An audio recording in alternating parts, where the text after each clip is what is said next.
I remember I hit my knees. Yeah, we seen the group for the chat first one. time in my life. I got out of the car, parked near gravel, and I literally hit my knees on gravel. I couldn't stand.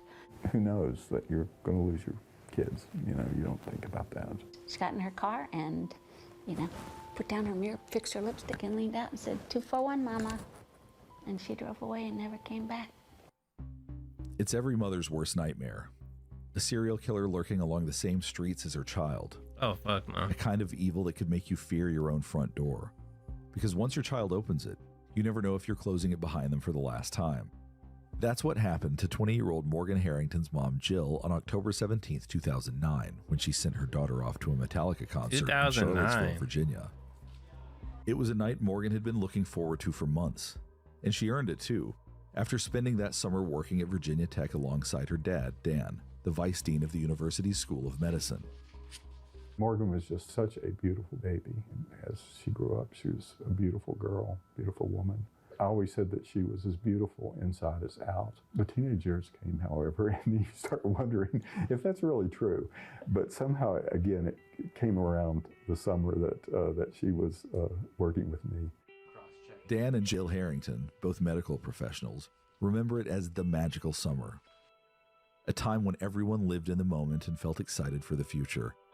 As Morgan, their youngest child and only daughter, began to find her way in the world.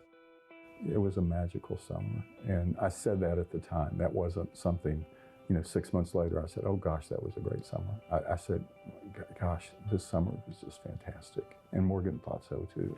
Morgan actually took a job here at the school. She was offered a job.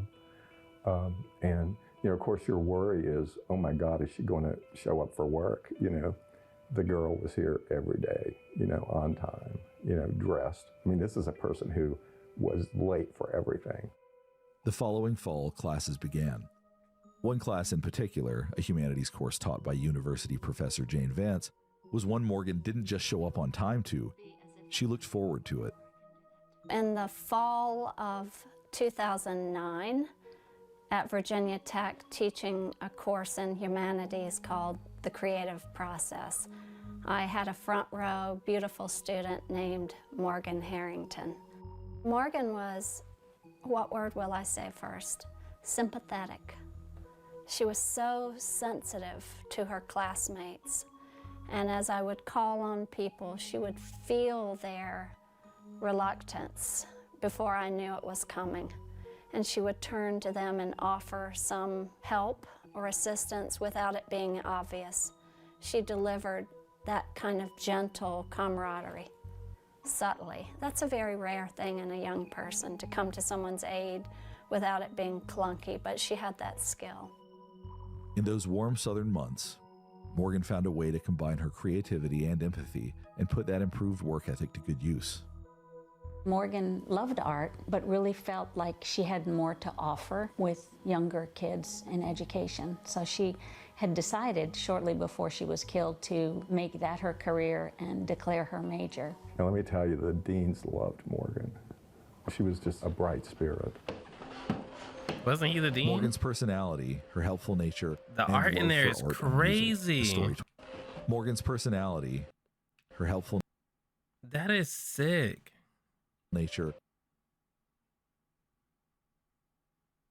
and love for art and music, a story told That by her art bedroom piece is walls, crazy. seemed a perfect amalgamation of qualities for an educator. Morgan had wide, eclectic taste in music. Everything here from They kept Barry her room the Manilow to same. the Beatles to Metallica. Would y'all parents leave y'all room the same if y'all, like, say y'all just moved out? Would y'all parents leave y'all room the same? Or would your room be completely changed into something else? No? Yeah, my room would be a whole gym or some shit. Like, my room is not staying the same, dog. Who would have ever thought Bed it would gone, be attending desk a gone. concert of Metallica would be where her life would end? Not Jill or Dan Harrington, and definitely not Morgan. So, on that fateful autumn evening in 2009, as the air cooled and her anticipation for the night climbed, Morgan got into her car and pulled out of the driveway for the very last time. She went to go to the concert, and I always have believed in leave-taking. I don't just sit on the couch and say bye-bye. I get up and go see them out. And she got in her car and, put down her mirror, fixed her lipstick, and leaned out and said, 241, Mama. And she drove away and never came back. 241. A sort of family code, and some of the last words Jill Harrington would ever hear her daughter speak. 241. I love you too much, forever, and once beyond forever. Oh, that's pretty Morgan, dope. dressed in a Black Pantera t-shirt and stylish miniskirt, meets up with a group of friends at the concert. But what should have been a fun night out quickly turned into a living nightmare. Morgan was injured the night of her murder. She had fallen and she was, we think, concussed. It's a concert and the lights are crazy, and she hit her head. So by the time she got to the bathroom, she was bleeding from an open gash. And she went outside in the cold, and she walked around for 45 minutes. But no one stopped to say something's wrong with this picture. No one stopped, except a local cab driver, a man whose name would soon be spoken not just in this small not a Virginia brother. town, but across the nation. Jesse Matthew. Jesse Matthew. Jesse Come Matthew on, Jr. man. Yeah, Jesse. A lot of people knew Jesse. A lot of people knew him from high school. They knew him from his participation in sports. They knew him from his frequenting of places on our pedestrian mall. He was an athlete. He went to high school in Charlottesville. His mother actually moved him out of Charlottesville when he was at the beginning of teenage years. He lived in what's called the North Garden area of Charlottesville. Certainly, Jesse was a massive figure. He was a large man, and I suspect in those days when he was engaged actively in athletics, I would suspect he was a very intimidating figure on the field, if you will. By 16 years old, Jesse Matthew was already 6'2" and 216 pounds. He was a state champion Aliaga, wrestler, what a up? talented sprinter, and on his way to becoming a collegiate football player.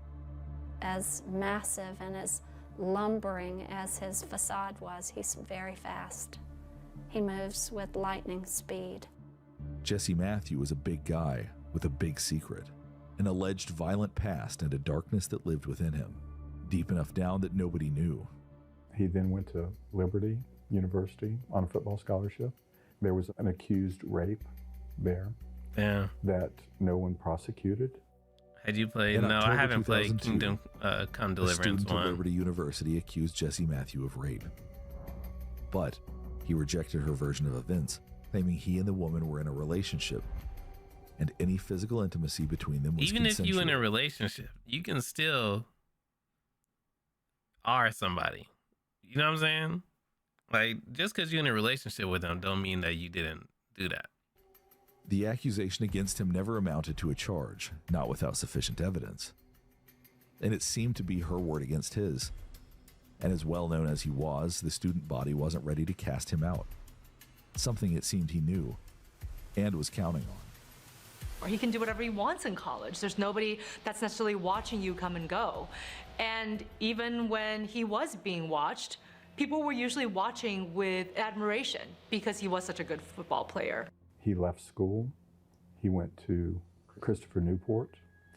There was a rape there. Wow. Jesse Matthew started over 200 miles east at a university far enough away that his new classmates and coaches wouldn't know about his troubled past. He enrolled in classes and joined their football team, but found himself, once again, facing the same accusations of sexual assault, and this time in an area where 2 women were suddenly missing. Going to a new campus just gave him a fresh start. And we do find also in research when we look at serial killers, people who commit violent crimes, that they tend to float from city to city, from community to community to commit these crimes. And generally, you can't pin them down. They don't stay in one community for very long. And that's what allows them to be able to repeat these crimes that they do over and over again. Jesse Matthew wasn't officially connected to the missing women, but he seemed to dodge the second rape allegation against him. Even so, How'd he dodge he two fled of 'em? campus once again.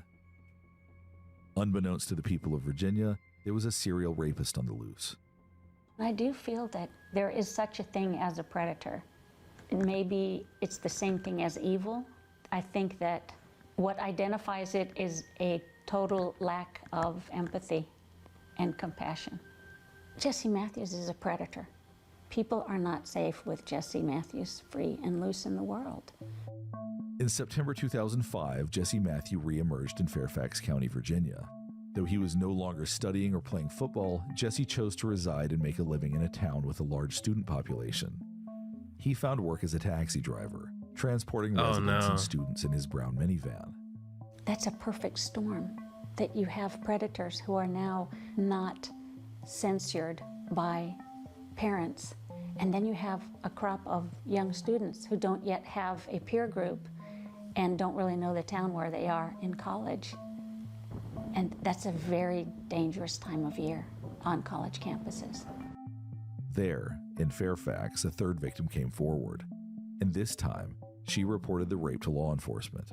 She provided police with a sketch of her attacker and a piece of evidence that would eventually tie her assault to the kidnapping and murder of 2 other women.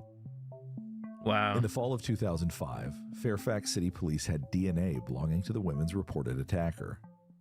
Soon after the report was filed, Jesse Matthew fled again. This time, he found a job with a cab company in his hometown of Charlottesville, swapping out his brown minivan for an archetypal yellow taxi. It was that unsuspecting yellow cab that pulled up next to Morgan Harrington after she left the John Paul Jones Arena on October 17, 2009. Around 8:30 p.m., witnesses report seeing Morgan walking outside of the arena. Though she still had her ticket, the venue did not allow re-entrance to the show. From inside the arena, over songs like Creeping Death and The End of the Line, one of Morgan's friends called her phone at 8:48 p.m.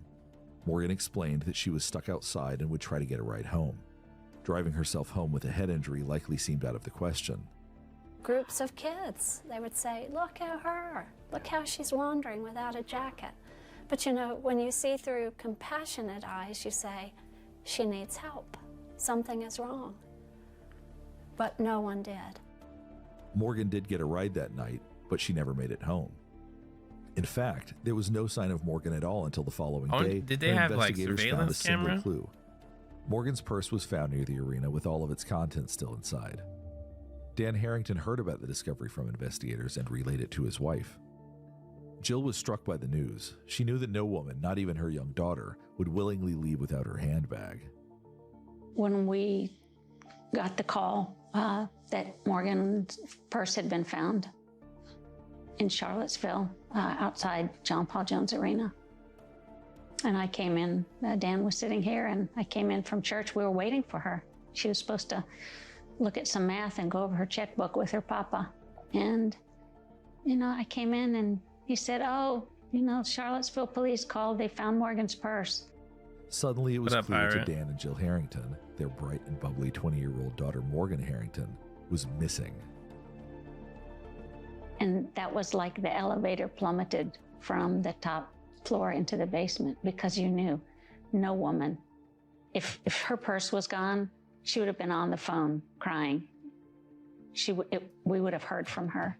So I said, where is she? The Harringtons didn't waste any time in trying to find their daughter, and the Charlottesville community rallied around them. The search for Morgan was immediate. We were all on the same page. We were all working towards getting Morgan's name out there. At one point, we had a blog that had, over a 6-month period, 120,000 entries. People talking back and forth. Could it be this person? Could it be that person? This sort of thing. Wow. I tried so hard to find her. I would walk across the drill field at Virginia Tech by myself and think of the next way to try to reel her in. And some days I would think, yeah, this is gonna do it. Morgan's gonna answer me. I really believed it. I felt that I could reel her in, felt that she loved me, I loved all my students, and that if I would text her late at night, email her and say, Morgan, I'm doing this talk. Won't you let me take you out to lunch? I could get her to come home. So they Morgan's thought case was that also she one of just the like first ran to away garner or attention something. through social media in the early 2000s, partly in thanks to the band Morgan was so excited to see perform. Metallica was incredibly kind to us. It would have been really easy for them to walk away from a girl missing at one of their concerts, but instead they called Dan 2 days afterward and said, as fathers, we are outraged. What can we do? They generated the first missing poster for Morgan and Oh, wow. disseminated it widely through their fan clubs. And they also contributed $50,000 to the reward fund. The days were long, but the Wow. Harringtons and all of Charlottesville, Virginia beat on like a drum in the search for Morgan. Edgar Allan Poe's Of from course, when Virginia? Morgan went missing, and there was very little evidence. I mean, she's gone. Morgan was missing for 101 days, and that period of time, that 101 days, was by far the most anguishing for our family. Then, Morgan's loved ones received the news they'd been dreading for over 3 months. Damn. On January 26th, I was about to walk in to teach a class, and the public radio station said that remains had been found and they were likely to be Morgan Harrington's. And of course they were. The day that Morgan's body was found, we They had got been ravens. assured We by got the ravens out police here, though. that they would come get us and that they would notify us. They didn't. We were notified by a reporter from Charlottesville. He called me and said, I want you to know that they found Morgan's body. Damn. Frozen tears from the heavens. That's what today is. You know, I never thought it would be this way. I kind of thought I would be coming to celebrate Morgan's graduation, or perhaps her marriage, or perhaps the baptism of her children. But no, we are here today to celebrate the end of her life. Morgan's life was a short 20 years. But in those 20 years, Morgan made a mark. It's much worse to have a missing daughter than a dead daughter. You're peering into the woods. Could she be there? Could she be there? There are no rituals for the missing, no Hallmark cards for the missing. It's a strange place. How do you speak about someone who is missing? I don't even like the word. It's not descriptive. My reading glasses are missing because I'm careless with them. We were not careless with our daughter. She was stolen from us. That's Now sad. a new search was on, the search for Morgan's killer. But it would take more than all of their efforts to find the man who stole their daughter's life. It would take years of patience, and unfortunately, it would take another murder. I was told early in the investigation that it was most likely that Morgan's killer would be found from DNA on another body. At 6 months, that's when the police showed us the composite picture that had been put together by the woman in Fairfax who had been raped. Though there was little in the way of evidence in Morgan's case, investigators had just enough DNA to make a connection to the alleged rape case in Fairfax City. There was one problem. The sample didn't belong to anyone in CODIS, the FBI's national DNA database. So he wasn't in the At that system. time, when they showed us the composite, I was stunned because there was this person who, I said, Morgan wouldn't have gotten into the car with this person, voluntarily. I mean, it just stunned me. You know, there's nothing The sketch does not look unusual like him, or though. physically ugly about Jesse Matthew. There just isn't. He's not a demon. He doesn't come as a brutal marauder, except when he's hiding and has hunted. And then he's a very rare kind of murderer. At the same time, he was just like many others in that he would strike again. 5 years later, in September 2014, a Wow. 19-year-old University of Virginia student seemed to vanish out of thin air following a night out with her friends. Her name was Hannah Graham. When Hannah's family couldn't get in touch with her, they knew something was wrong and immediately informed authorities that their beloved daughter was missing. This is every parent's worst nightmare. I'm certain that everybody in this room and those watching knows that what happened to Hannah could happen to their child. To investigators, the details of Hannah's disappearance were eerily similar to the disappearance of Morgan Harrington 5 years earlier. I always called him the back-to-school killer because his offenses are all at the same time of year. Same kind of time of year. What is it? In the early fall semester of 2014, a university student enjoying a night out downtown with her friends finds herself alone in a crowd of people. Damn. She catches Jesse Matthews' eye. But in Hannah's case, by chance or possibly fate, that very moment was caught on camera. He was very openly interested in Hannah Graham. That was clear by that video and the time that he spent with her, brief as it was, on the downtown mall. They were seen in a local bar and restaurant. He purchased 2 drinks, presumably one for himself and the other for Hannah. Where is he, And though? then he was last seen leaving the mall in her company and not to be seen again. That video surveillance served as he's evidence that could following. finally definitively match that artist's sketch to his muse. Charlottesville. This looks nothing like him, though. Like, the only thing they got right was like his beard. You know what I mean? Local football But star. like his facial violent structure sexual don't look like predator, him at all. Murder suspect. We were able to develop a suspect. That suspect was Jesse Matthew. I began a very public plea You right, Tay. that I wanted to speak to Jesse Matthew. I made that absolutely clear. I believed he was the last person that saw Hannah Graham. That's her. In my words then and now, before she vanished off the face of the earth. The Hannah Graham case was just so clear that they had pictures of him with her, and so immediately there was the death penalty case and a capital case. But Morgan's case, they had still not charged him with Morgan's death. Many years had passed since Morgan's disappearance and the discovery of her remains. Frankly, it was a mystery in our community and perhaps across this country as to who was responsible for the death of Morgan Harrington. Morgan's body had been found, but we were What's still up, dealing Nelly? with police. Who could have done this? Was it somebody in Charlottesville? Was it someone just passing through town? One morning, on a Saturday morning, I got up to go to the gym, and I looked at my instant messaging, Facebook, and this woman had messaged me, and she said, I worked with Jesse Matthew, and here's a picture of him from 6 years ago when I worked with him. And they were exact. And you wonder, why That's did you not not call the exact. police at the time? Because they're exact. And so immediately I emailed our person from the Virginia State Police, and I said, I want you to look at these. And he says, I know. And that's when we knew that Jesse Matthews. But gathering enough evidence to That's charge Matthew with crazy. Hannah's disappearance and Morgan's murder would require more than just a visual match. Investigators needed forensic evidence. They needed Hannah Graham. And to find her, Chief Longo was confident they first had to track down Jesse Matthews. I feel like they should have got When you're like in a law enforcement warrant to long get time, some you DNA develop from a him. sense, a gut feeling, if you will, that you're on to the right suspect. About 1 week into the search for Hannah, Jesse Matthews responded to Chief Longo's pleas to talk. Except he wasn't interested in answering questions. Before investigators could get any information from Jesse, he lawyered up.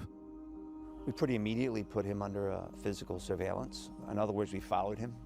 We weren't secretive about the fact that we were doing so. During the course of following him, there was a state police officer in the vehicle. Yeah, the I believe 20-year-old city had DNA that detective. wasn't in the He system. engaged in some pretty reckless driving behavior, sufficient enough to obtain a warrant charging him with reckless driving, and so we did that. By then, Jesse Matthews had attempted to flee yet again, this time much further south. But running wouldn't work for him the way it had in the past, because Chief Longo wasn't alone in his pleas. The FBI shared a wanted video of Jesse Matthews. A $150,000 reward is being offered in the murder case of Virginia Tech student Morgan Harrington. That sketch from the 2005 rape case in Fairfax was now popping up on television screens around the country. It was only a matter of time before Jesse Matthews would be apprehended. Where he was headed, I can only speculate, but on a beach in Galveston, Texas, a woman saw his image, saw his face, and recognized him from national media, which pushed his image and his name and the story behind why we wanted so desperately to speak with him. So when she saw the image of Jesse Matthews, she called the Galveston Sheriff's Office and she said, I think I know this guy. Yeah. They finally had him, but for as notable and recognizable as Jesse Matthews was, no one really knew him.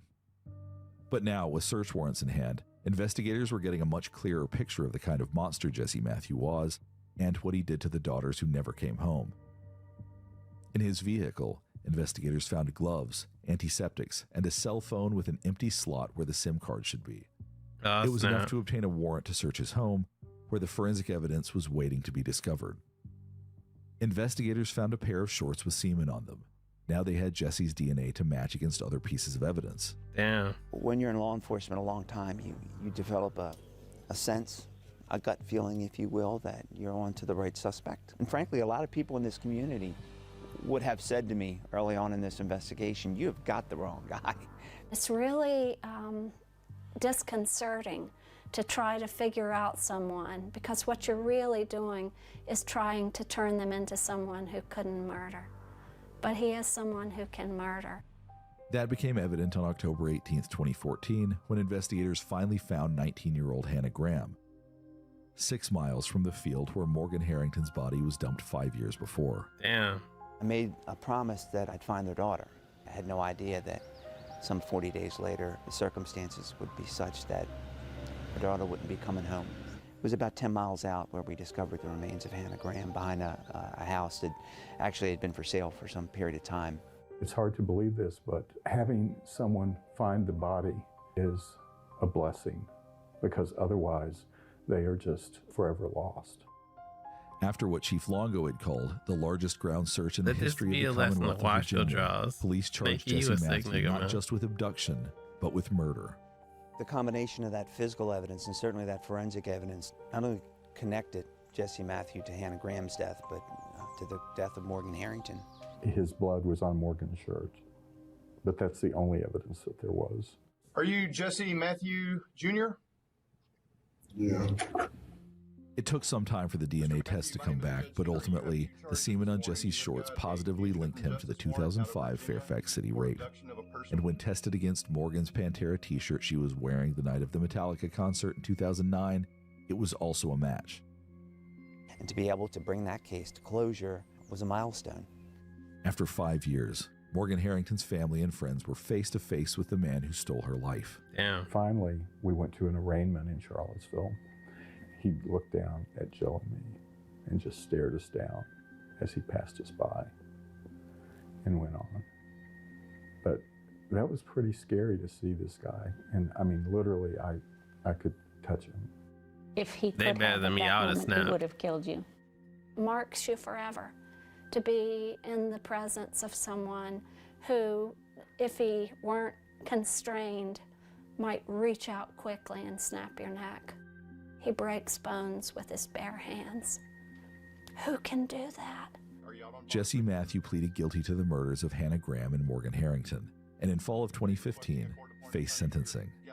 Jesse Matthew got 7 life sentences to be served consecutively, not concurrently. He's serving in the far corner of the state in a supermax. It's called Red Onion. It's a fairly notorious, isolated, hardcore prison.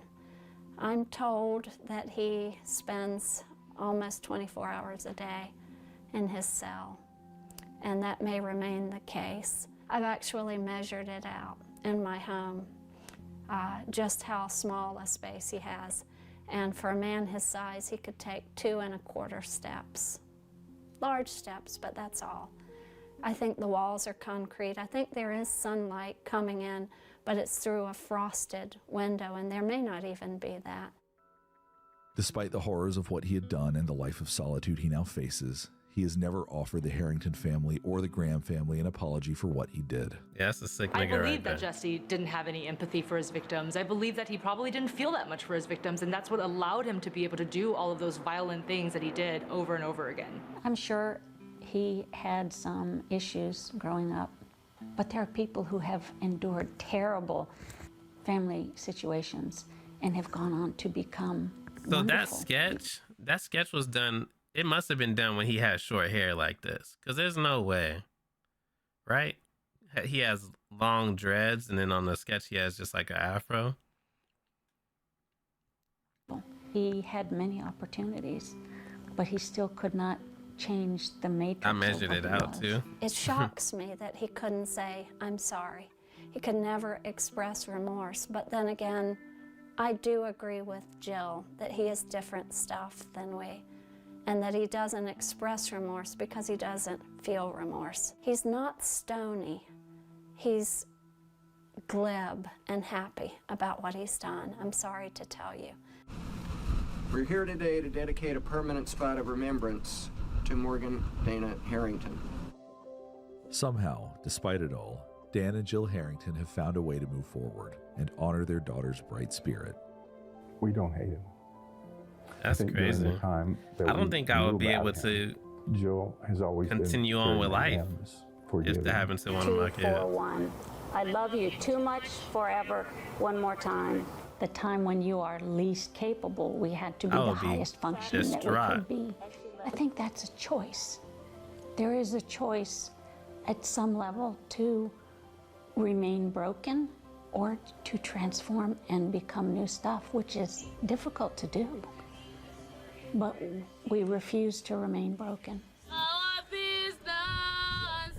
We are pleased to see you here. Welcome. Oh, that's fire. They built a school in We Africa. are happy to see you here. Welcome. As part of their path forward, the Harringtons have built a school in Africa and started a scholarship fund in Morgan's name. When you are mortally That is wounded, dope. it's difficult to recover from that. Jill and I have made a deliberate purpose that we would not have collateral damage with Morgan's death. I think the scholarship is really special in that we are returning people who are going to be health workers back to the world. And that sort of takes care of the mortal wounding and injury that we had. They've also worked with Morgan's humanities teacher, Jane Vance, to build a community that protects girls like Hannah Graham and Morgan and teaches them how to protect one another. I know we've saved lives, and I know that This is a real individual thing who though. Like participates in one of the my Help Save the Rhonda's little sister went off to school in Oregon, I think. And she had came back one summer. And she's like, yeah, I got to move into an apartment. I'm not going to be living in the dorms no more. And I was like, oh, that's cool, you know? Like, you excited or what? She's like, yeah, it's going to be cool. You know, I got some friends I'm moving in with, whatever. She said she went to go do the move-in, right? And there was a guy moving in that I want to say was like either above them. So he had to carry stuff upstairs or below, right? The girls, right? So I think she had two roommates. Her and her roommate said, no, we wouldn't help, you know, because he was asking them for help to move his stuff upstairs. Her and one of her roommates said no. Another roommate said yes. And I was like, what? Why did she say yes? And why did not all of them go if one was going? They actually built it though. I found out they were faking building schools in Africa by renting warehouses in the villages for photo shoots and pocketing the money. That's insane. That's crazy. But yeah, one of the girls ended up going up there to help the guy move. And he took advantage of her in that room because he was by himself with the girl. I was like, that's insane. That's actually insane. Next Girl chapters is less likely to be either a victim or a perpetrator. I'm waiting for the first elementary school chapter of Help Save the Next Girl. I think the culture is keeping up with us, and we lead the way gently. We don't force anyone to pay attention, but there's a river and a stream of people Midnight, who that's what find I'm that saying. our message is positive and necessary, and so we keep going. Especially we keep by yourself. finding the way organically. We started it dead, from dead. Look what we've done. You know, we've created a scholarship that is helping bring more healers into the community. We are educating children on the other side of the world, and we are keeping young people, thousands of young people, safe here in our own environs. From dead, we did all of that. If you're in a spot that's short of dead, imagine what you can do.